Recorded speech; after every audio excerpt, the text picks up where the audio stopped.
Yo les decía en la mañana, ella es profesora de Psicología Comunitaria Cultural y directora asociada del Centro de Derechos Humanos y Justicia Internacional en Boston College, Estados Unidos, ¿ya? Su línea de investigación-acción participativa actual se enfoca en violencia sexual con mujeres en contextos de conflicto armado y transiciones post-conflicto y sus luchas por verdad, justicia, sanación y compensación, y migración y violaciones de derechos humanos post-exportación y sus efectos en mujeres y niños, con especial énfasis en identidades transnacionales y familias de estatus mixto.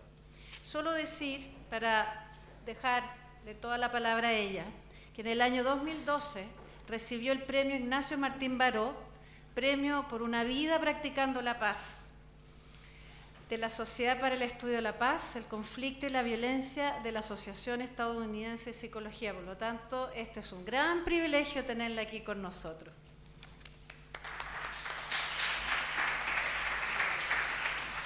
Buenas tardes a todos y todas.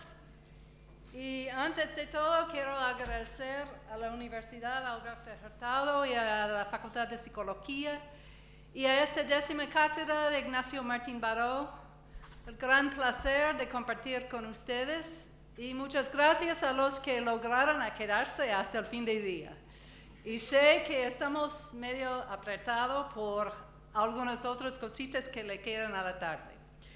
Así, este año también es el 10º año después que se pasó el huracán Katrina en la New Orleans de los Estados Unidos, en la Luisiana. Ustedes han escuchado algunos comentarios en las presentaciones anteriores sobre eso y espero que se pueda darle vuelta a la cabeza para pensar en otra experiencia desde otro ámbito, con la esperanza de poder sacar algunas ideas que pueden servirse en este contexto. Yo le agradezco a todos que han hablado desde la mañana porque sí, sigo aprendiendo cosas que pueden servir en otros lugares. Una diferencia importante en la charla no solamente es que voy a hablar de otro lugar, pero voy a hablar de mi pueblo. Nació y creció en la New Orleans. Así es una experiencia de solidaridad, como acabamos de escuchar, de intervención de un tipo, pero más que todo de acompañamiento al pueblo en el cual yo nació y creció y donde sigue viviendo muchos de mis familiares. Es un abordaje interdisciplinario y un conjunto de gente de la universidad y también de la comunidad. Para mí es importantísimo que acercamos a cualquier desastre, cualquier catástrofe desde un abordaje sociohistórico y político y que incluimos el tema de los derechos humanos en la búsqueda de justicia, verdad y reparación en estos contextos. Voy a hablar muy brevemente de la teoría feminista, interseccionalidad.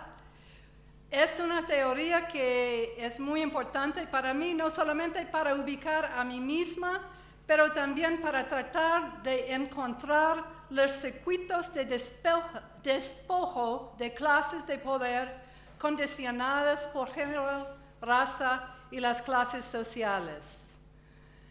Parto de mucha experiencia, como ustedes acaban de escuchar muy brevemente, de trabajar en contextos de guerra y posguerra, especialmente con gente afectada directamente e indirectamente por esa situación. Pero quiero tomar una mirada más crítica a los términos que hemos desarrollado para pensar en estos contextos y especialmente de criticar el uso del término víctima y sobreviviente para tratar de enfocarme más en el protagonismo de las personas en la búsqueda de sus derechos y su retorno. Más que todo voy a apoyarme con la creatividad y la movilización de creencias y prácticas locales hacia el activismo acompañando a la comunidad. Para empezar, quiero contextualizar un poco lo que en la New Orleans han llegado a llamar un desastre no natural. Ustedes hablan más de los desastres o catástrofes sociales, pero para mí es importante que se tome la palabra no natural, porque todos han pensado que el huracán Katrina era un desastre natural, incluyendo yo. La verdad es que cuando me acercó a esta respuesta a la comunidad, tenía una diferencia clara en mi cabeza de la situación que venía de acciones explícitas de los seres humanos y acciones que venían más del medio ambiente.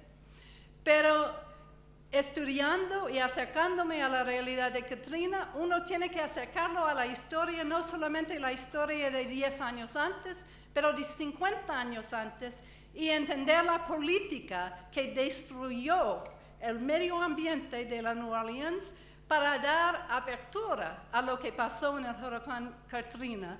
Y no solamente entender la historia desde una mirada, desde el poder, pero entenderlo desde la gente que han estado marginalizados y excluidos en las decisiones anteriores. En segundo lugar, quiero enfocarme en la importancia de verse a uno mismo, y en mi lugar de posicionarme en la New Orleans, parte de un espacio de academia, pero activismo, en el sentido que mis investigaciones, acciones participativas han estado en base de un activismo hacia un cambio social, y tomando la palabra de antes de la solidaridad, le juntan con la palabra del pragmatismo de Paul Farmer, un médico norteamericano que ha trabajado muchos años en Haití.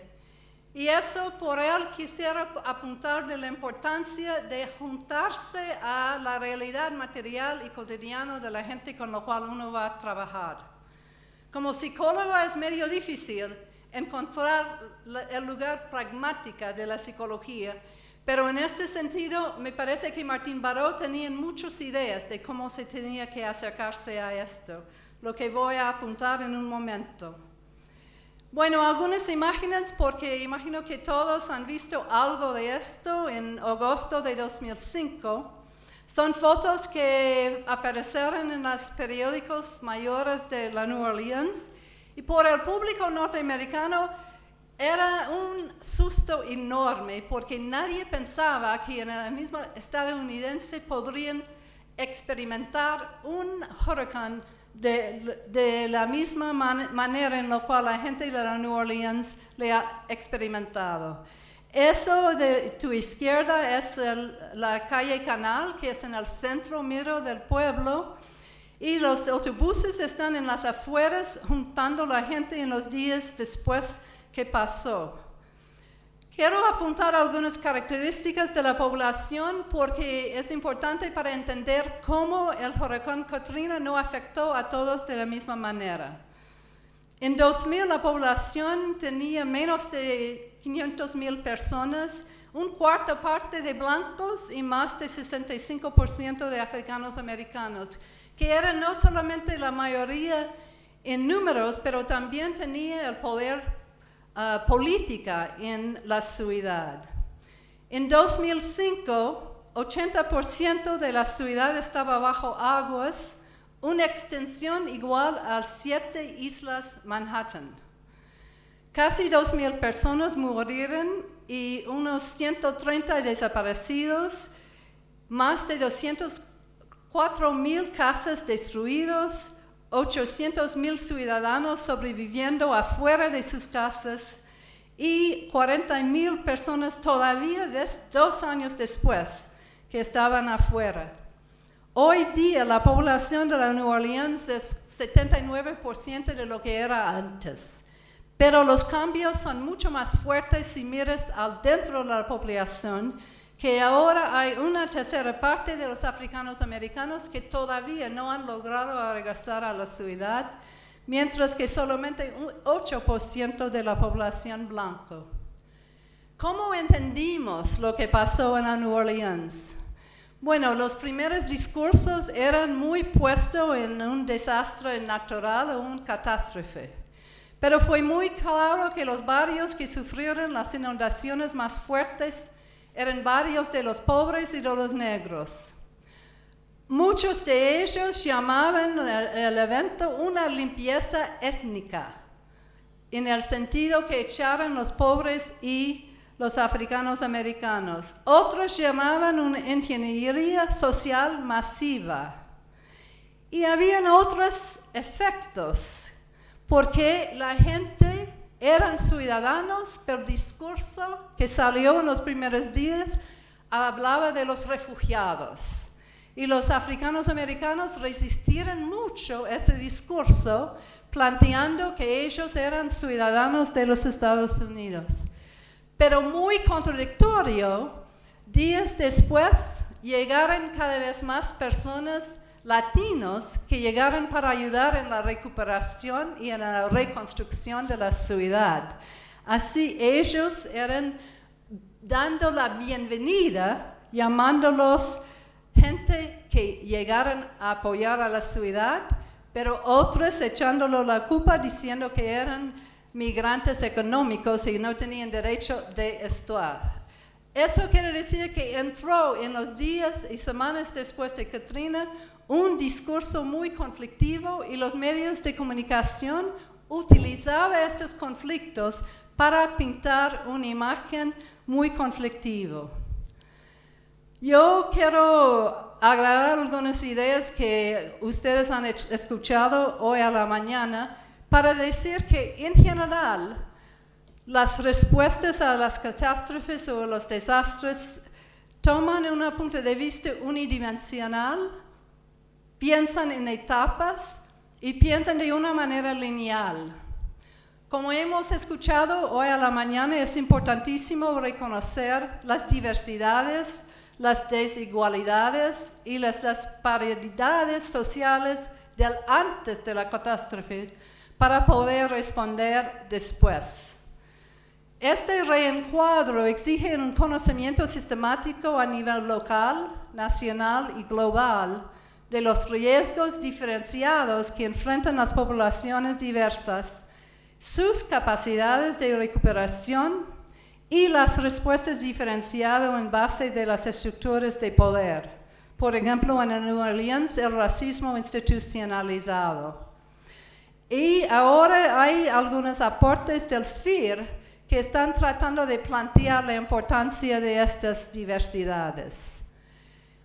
En el contexto de la New Orleans, la interseccionalidad era importantísimo. Como acabo de explicar, había algunos conflictos raciales que fueron aprovechados por los medios de comunicación y poco a poco por el pueblo político también. De estas intersecciones múltiples, lo más importante para mí son las clases sociales, la brecha entre las comunidades medio alta y las comunidades pobres, lo que estoy llamando aquí raza entre comillas, porque no quiero plantear como una construcción, pero una construcción social que tiene mucho poder en las circulaciones de acceso de la gente. En tercer lugar, género, porque los efectos de Katrina eran diferentes entre las comunidades que fueron encabezadas por mujeres y las comunidades que tenían dos padres. Y también etnicidad, idioma y religión. Etnicidad y idioma porque era imprescindible de poder trabajar entre la comunidad africano-americana, la comunidad latino y la comunidad vietnamiana, que eran las tres comunidades más grandes y más afectadas por Katrina, y la religión porque la Iglesia Católica era la única institución local que tenía trabajadores que hablaban español. Y hay una larga historia en la comunidad para explicar esto, pero también es importante que era imprescindible tener gente que podría hablar español para acercarse a estas comunidades. Y no voy a pararme sobre este tema más allá para decir que a pesar de la negación del término de refugiado en las primeras semanas después de Katrina, las comunidades africanos-americanas y la comunidad blanca se acercó a la idea que ellos sí tenían derechos humanos y cuando miraron las respuestas tan frágiles y tan débiles del gobierno local y también del gobierno nacional, se buscaban respuestas de un discurso y un ámbito más internacional, y ahí agarraron la idea de sus derechos, primero a un alojamiento justo, segundo su derecho a la salud, y en tercer lugar hablaban de la importancia que los desplazados internos tenían derecho a un reasentamiento y a la reintegración. Y ahí para mí es importante el segundo punto, en lo cual es bien planteado que se harían esfuerzos especiales para asegurar la plena participación de los desplazados internos en la planificación y la gestión de su regreso o de su reasentamiento y reintegración. Eso para mí es muy importante porque el modelo que quiero apuntar es un modelo de acompañamiento a la gente de la comunidad, no una intervención desde afuera. Acercándose a estos efectos, yo me apoyo con algunas ideas que son muy conocidas por ustedes que trabajan los efectos de la dictadura u otros efectos en la vida de la gente después de catástrofes más de guerra o más posguerra. Especialmente en New Orleans, la gente hablaba de un sufrimiento social. No hablaba tanto del nivel individual, pero hablaba de la comunidad, de la familia y del barrio. Había muchas rupturas o fracturas de la historia, de las identidades y de las relaciones sociales. Y más allá había una polarización social, que acabo de describir algunas de estas ideas, y una situación en la cual lo que era verdaderamente anormal se percibía como normal. Todos vivían en una situación muy, muy fuerte. Así me parece que es importante hacernos recordar algunas ideas de Ignacio Martín Baró. No solamente la psicología es una respuesta a nivel de individuo, de grupal o a la comunidad, pero la psicología es una disciplina en la cual estamos llamados a pensar en las posibilidades de promover un cambio social desde una apertura hacia la liberación. Esto requiere un nuevo horizonte, una nueva epistemología y 3 desafíos clave. Uno que es casi imposible por un norteamericano para decir, que es la desideologización de las experiencias de la vida cotidiana. Y aquí me parece que hay muchos aspectos de un desastre, una catástrofe que tenemos que desideologizar. Segundo es la recuperación de la memoria histórica del pueblo, de la comunidad y de los otros pueblos que se juntan como respuesta. Y el tercero es la incorporación de las virtudes del conocimiento desarrollado del pueblo desde abajo. Y quiero apuntarme ahora en una metodología que yo he agarrado desde Orlando Falls Borda y otras metodologías del sur de los estados del globo, es decir, de América Latina y también de India. Y eso es la investigación-acción participativa. ¿Por qué la investigación-acción participativa en New Orleans?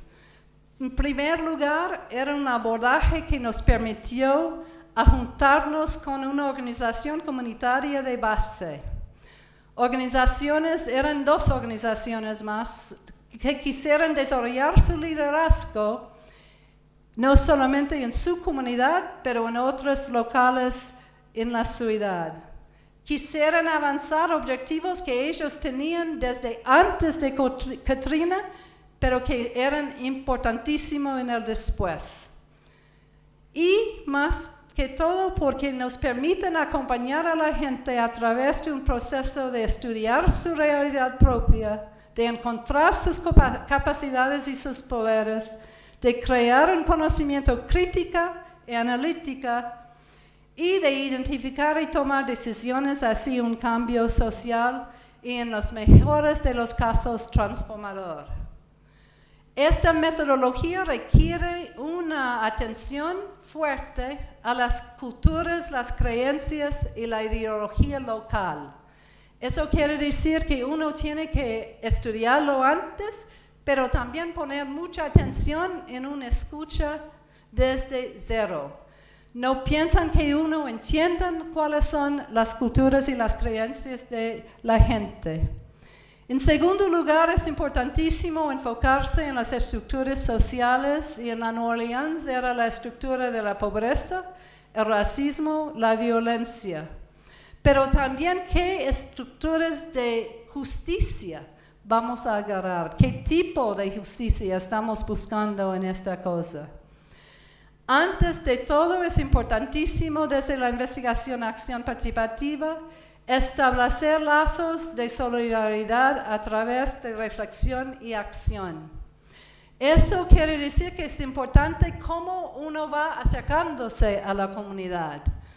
Como acabo de decir, nació y creció en la Nueva Orleans, pero yo salí de allá cuando tenía 18 años y regresaba muchas veces, 2 veces al año para visitar mi familia, pero no para vivir. Así tenía que acercarme de nuevo, pero también tenía contactos desde antes, pero contactos que venían de mi comunidad, la comunidad de la blanca, la comunidad de la clase media, media alta, la comunidad que tenía acceso a la educación.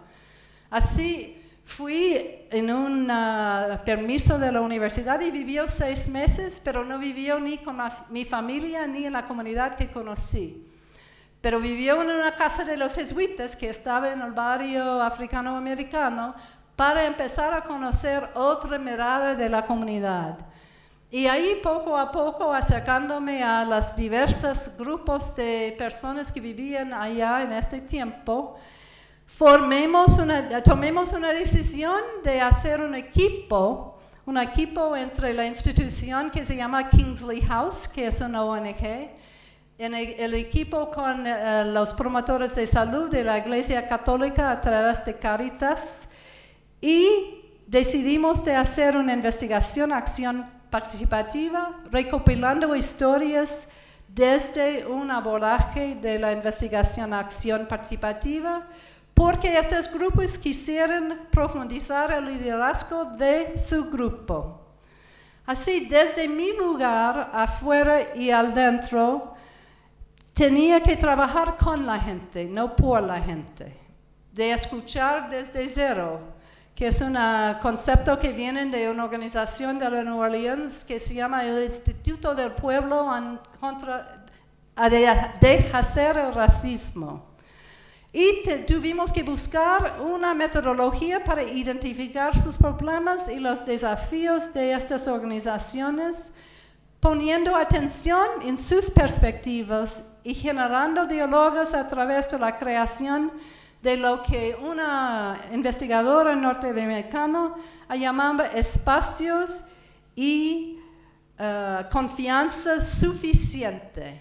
Lo que ella quisiera decir que no es factible que uno tenga confianza total a través de tantas diferencias y que tenemos que reconocer las brechas sociales entre los grupos, pero si llegamos a desarrollar relaciones, podemos decidir de trabajar juntos. Las estrategias de acompañamiento que hemos utilizado son estrategias muy conocidas por muchos de ustedes. No hay nada de novedad acá. Tal vez la noticia es cómo se juntan estas estrategias dentro de este abordaje. Los textos visuales, las prácticas encarnadas, es decir, el juego, las dramatizaciones, las palabras, las técnicas de análisis de datos.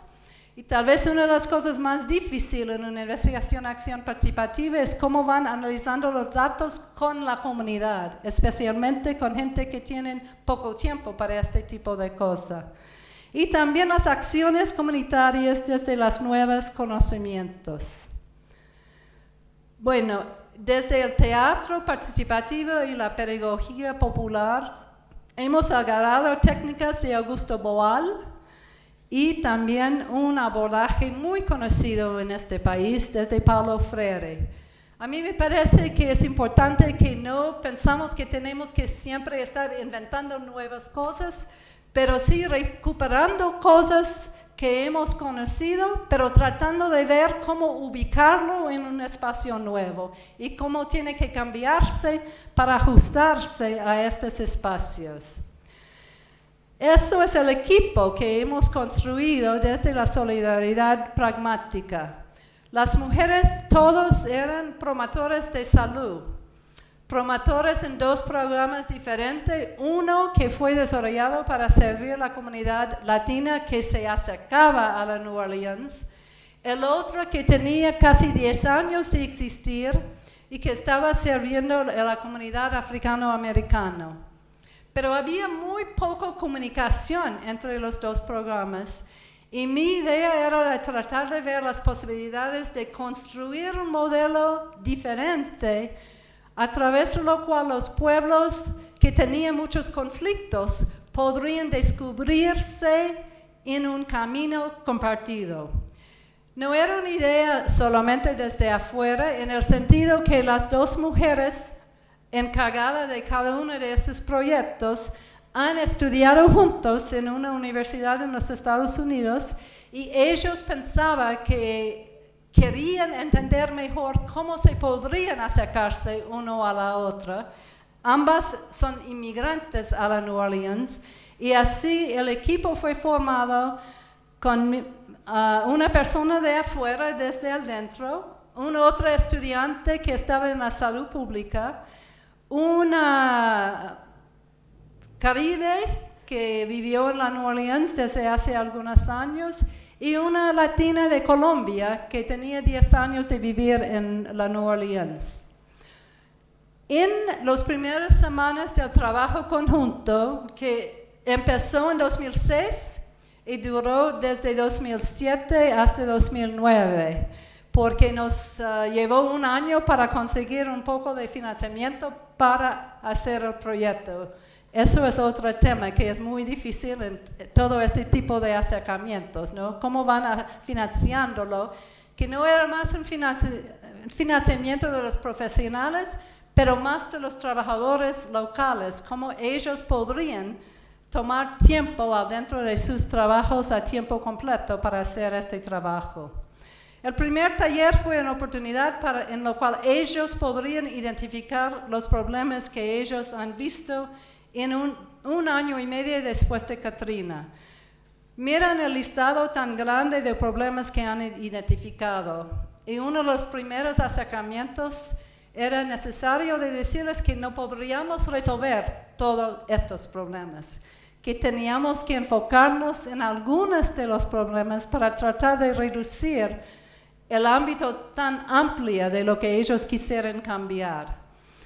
También me quedaba pegado a esta idea que ellos hablaban de demasiado orgullo, que no entendí para nada. Y ellos trataron de explicármelo, bueno, le decían en inglés, no en español, pero tampoco lo entendí en inglés. Era para ellos una razón por la cual algunas de la gente no se acercaron a los promotores de salud o que se negaran el apoyo que quisieran ayudar a ellos. Y fue poco a poco que empecé a entender qué quisieran ellos entender de esto. En este proceso de identificación del problema, una cosa importantísima salió de este listado. Y eso era la realidad que todas estas mujeres fueron afectadas directamente por Katrina. Muchos no tenían casas. Muchos estaban viviendo sobre un piso en la casa de otra persona. Así eran ellas mismas sobrevivientes, pero también eran trabajadores, en el sentido que todos tenían trabajo como promotores de salud. Así el abordaje de la investigación-acción participativa estaba enfocado en un tipo de autoayuda, un tipo de capacitación de ellas mismas y una investigación para profundizar su conocimiento del lugar y para abrir una respuesta más amplia. Ellos llamaban el proyecto Voces y Fotos de Trabajadores de Salud Comunitario y su trabajo en la New Orleans. Pero para entrar en sus comunidades, para realizar el trabajo, hablaba más de 2 comunidades, una fotovoz. Y los subtemas, las inquietudes locales que ellos quisieran desarrollar más conocimiento, eran todos estos, pero hemos tomado la decisión de enfocarnos más en los que están en rojo. ¿Qué hace usted como promotora? ¿Cómo lo haces y por qué lo haces? Es decir, quisieran plantear sus historias como promotores, como un recurso para contar la historia grupal o comunitaria. Y en segundo lugar, quisieran desarrollar una conversación transcultural comunitaria. Es decir, se preocuparon de cómo podrían construir nuevos conocimientos trabajando a través de diversas comunidades de latinos y africanos americanos. Así, poco a poco fuimos construyendo el equipo a través de las esculturas corporales y encarnadas, compartiendo historias, así una construcción del equipo de investigación, a través de juegos dramáticos, de dibujos individuales y colectivos, de tomar fotos y de crear historias creativos y colectivos. Ahí tienen 2 imágenes de su trabajo de ellos y quiero enfatizar una cosa acá, que es la construcción del equipo. Si uno piensa en hacer una investigación-acción participativa con co-investigadores, es decir, con gente que vienen de capacidades diversas, de educación diversa, es importantísimo que se mantenga una práctica de capacitación a través de todo el trabajo. No es una... desde mis experiencias no se puede pensar que va a ser un taller de 2 días de capacitar al equipo y después adelante. Todos estamos aprendiendo uno desde la otra y estos talleres de capacitación que duró durante todos los 3 años del trabajo eran una manera no solamente para ellos a capacitarse, pero para nosotros desde afuera de ir aprendiendo más sus historias y de sus vidas. Hemos agarrado el trabajo de Carolyn Wang, que muchos de ustedes conocen, es una investigadora de salud pública de China americana que desarrolló una metodología que se llama Fotovoz. También le juntó con algunos aportes de Giuseppe Constantino a través de las TATS de Puerto Rico y de la chilena Jimena Bunster, que trabajaba con los fotos hablantes desde su trabajo antropólogo en los barrios marginales de mujeres que trabajaron en los mercados centrales de Perú. Juntando el fotovoz con la acción participativa, se puede combinar las actividades basadas en el arte para promover la creatividad como una fortaleza de las personas. Son caminos para que las personas encuentren sus voces. No es un proceso de dar voz, no creo en este discurso. La gente tiene sus voces, lo que no tienen es alguien para escucharles.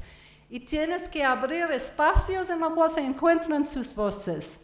Las imágenes y las historias sostienen diferentes tipos de poder y pueden variar su alcance dependiendo de lo cual verdad se expresa en cada caso. Y era una manera de documentar los hechos, no solamente los hechos, pero también las verdades relativas que eran cuestionadas y que se multiplican a través de narraciones y interpretaciones diversas. También es importante que si vas a usar la fotografía, que la gente aprenda cómo usar la cámara. Y había niveles de capacidad bien diversas de esto. Nosotros pensamos que todos saben usar una cámara, pero la verdad es que siguen alguna gente que no han tenido la oportunidad de hacerlo. Pero más importante es la ética de tomar una foto. ¿Cómo se acerca a una persona? ¿Qué tiene que decir para preguntar permiso para tomar una foto? ¿De quién puedes tomar una foto? qué tiene que decir a la persona para el uso de su foto y qué derecho tiene la persona de sacar su foto si cambia su idea que no quieren que se usen su foto una vez que ya se terminan la investigación, acción participativa. Así fue necesario desarrollar esta guía, algunas ideas sacadas de Caroline Wang y otras desde el lugar en el cual estuvimos trabajando. Y una cosa que eso quiso decir es que fue imposible de trabajar con niños o jóvenes, porque muchas jóvenes regresaron a la Nueva Orleans sin sus papás. Y no era factible de tener permiso de sacar una foto de un chico de 14 años, pero era necesario, según las guías éticas de mi universidad, de tener permiso del papá. Así la decisión fue, a pesar de que muchas mujeres quisieran trabajar con jóvenes y niños en sus barrios. Y eso es otro tema que es importante de pensar. Bueno, voy a enseñarles solamente algunas de las etapas en este proceso. Esa es una foto que tomó uno de los promotores de salud, en lo cual estaban trabajando las primeras semanas para empezar a aprender cómo sacar fotos y para enfocarse en su trabajo. Ella contó una historia de su foto y después se reunieron un grupo de 5, en lo cual los 5 desarrollaron la historia colectiva, es decir, el foto y un texto que está pegado al lado. Y es un texto en base de la descripción que hizo la mujer misma, pero también un texto que tiene algunas proyecciones y algunas ideas plasmadas por otras de sus colegas y por otra gente que venían del otro programa. En los primeros meses del trabajo salieron cada 2 semanas con un enfoque nuevo, un enfoque que ellos tomaron una decisión de enfocarse, tomando fotos de su trabajo, de su comunidad y de los efectos de Katrina. También hicimos un ejercicio que fue muy impactante, que era un ejercicio a través del cual las promotoras latinas tenían que seguir un día un promotor africano-americano y después, la semana después, se hizo al revés. Es decir, que un promotor africano-americano seguía un latino. Eso fue una oportunidad de romper muchos estereotipos que tenían uno a la otra y muchos miedos que tenían las mujeres latinas de entrar en el centro de la ciudad donde vivían los africanos americanos. Ellos tenían, a pesar de que eran gente nueva a la New Orleans, tenían muchos prejuicios en contra de estos barrios en el centro de la New Orleans. Eso es uno de los posters que realizamos. Se juntaron sus fotos, se desarrollaron textos y fotos individuales y después colectivos, y a través de 1 año y medio tomaron una decisión que quisieran presentar su trabajo a sus comunidades a través de afiches grandes como este. Así desarrollaron 7 afiches diferentes en lo cual plasmaron las historias colectivas que construyeron a través de estas técnicas participativas. Eso es uno nomás de los textos, pero quisiera presentarse porque es un conjunto de imágenes que en el primer rondo y en el segundo rondo no se juntaron. Lo que tienen en la izquierda arriba es una imagen pintada por la policía de la New Orleans, en lo cual ellos quisieron decir que la policía estaba cuidando al pueblo. El análisis que realizaron las mujeres era apuntar desde un abordaje que Michelle Fine, un psicólogo social de los Estados Unidos, llama un enfoque bicrítica, en el sentido que tienen una crítica desde 2 lados. Se va apuntando la mirada, la lectura explícito y después la mirada desde sus experiencias de la comunidad. Y en cada historia colectiva puedes leer la primera análisis y la crítica. Y ellos quisieron apuntar los dos para tratar de explicarlo a la comunidad más amplia su mirada desde la promoción de salud. Es decir, cómo podemos como promotores de salud entendernos de una manera más crítica y entender nuestra comunidad. También tienes juntado la realidad de las experiencias de los africanos americanos y los latinos. Si ves, todos los latinos están fotografiados desde atrás, porque todos eran gente sin documentos, así no quisieran mostrar sus caras por miedo de estar echados del país. Este ejercicio fue una oportunidad para los africanos americanos de entender los riesgos que estaban tomando los latinos para apoyar la reconstrucción de la ciudad. Bueno, solamente quiero terminar con algunos aprendizajes y algunas reflexiones finales.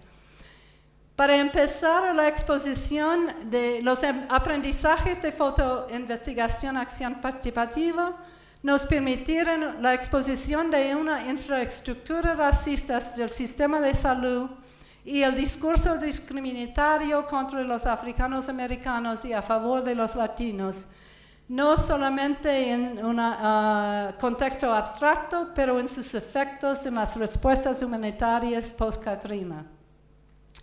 Fue el proceso de análisis crítico y bifocal de las experiencias de ellas mismas, ellas como trabajadores sobrevivientes del desastre no natural, y fue una forma de autoayuda. Fue un proceso de fortalecer su autoconfianza, pero también una oportunidad de construir respuestas más justas a las disparidades raciales de las intervenciones humanitarias post-Katrina y de plasmar un modelo intercultural de promoción de salud comunitaria.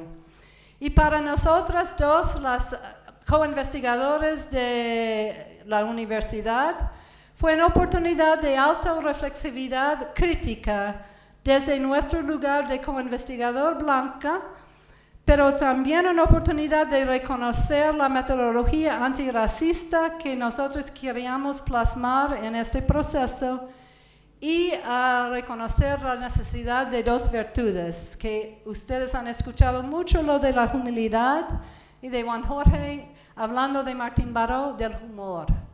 Para mí es importantísimo que acercamos a esta metodología con mucho humor y mucho capacidad de reírse a uno mismo, porque finalmente uno va haciendo muchas cosas torpes en el camino de trabajar en estos contextos.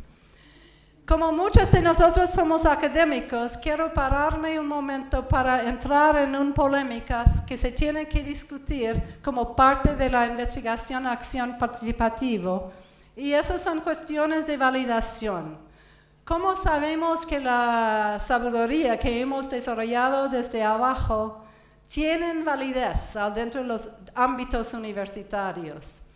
Es una discusión de muchos investigadores que hacen investigación acción participativa. Algunos dicen que no debemos pararnos en esto porque estamos haciendo una investigación co-constructiva y eso es suficiente. Y otros, como Kathy Reisman, ha identificado 5 facetas de validez de la investigación. Ellas vienen de la investigación narrativa, pero me parece que son útiles pensando en esto. El primero es que sea un modelo de investigación explicitado. Eso quiere decir que tenemos que decir lo que hemos hecho y cómo y por qué.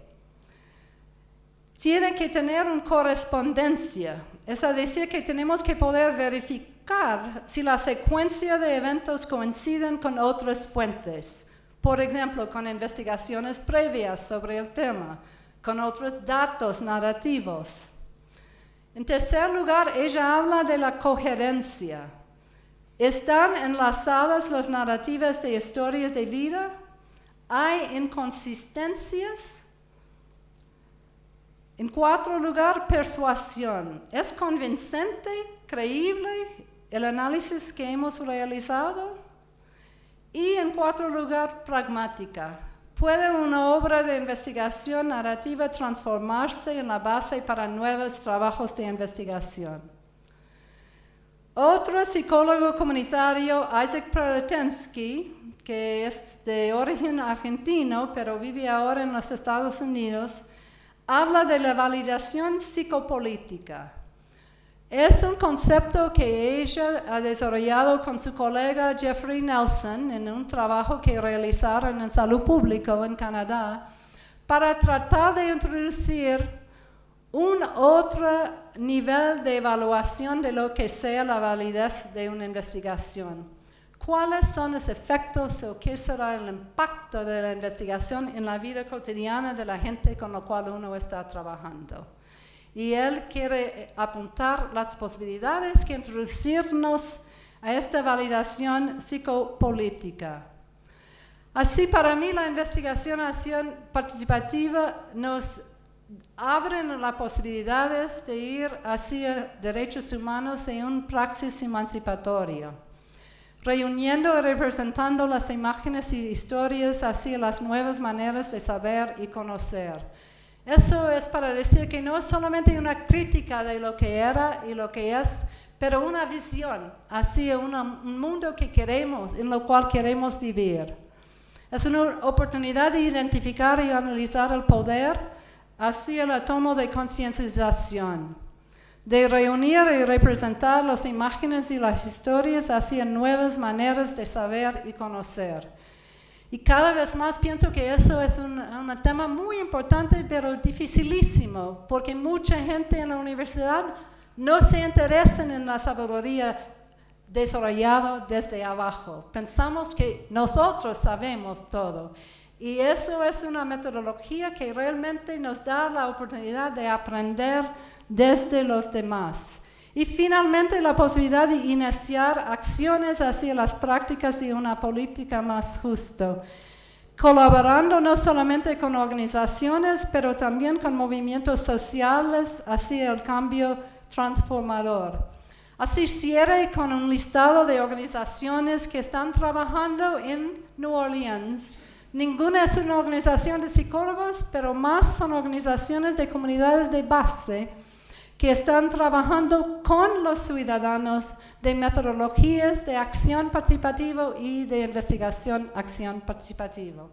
Muchas gracias por su atención y gracias por la oportunidad de compartir con ustedes.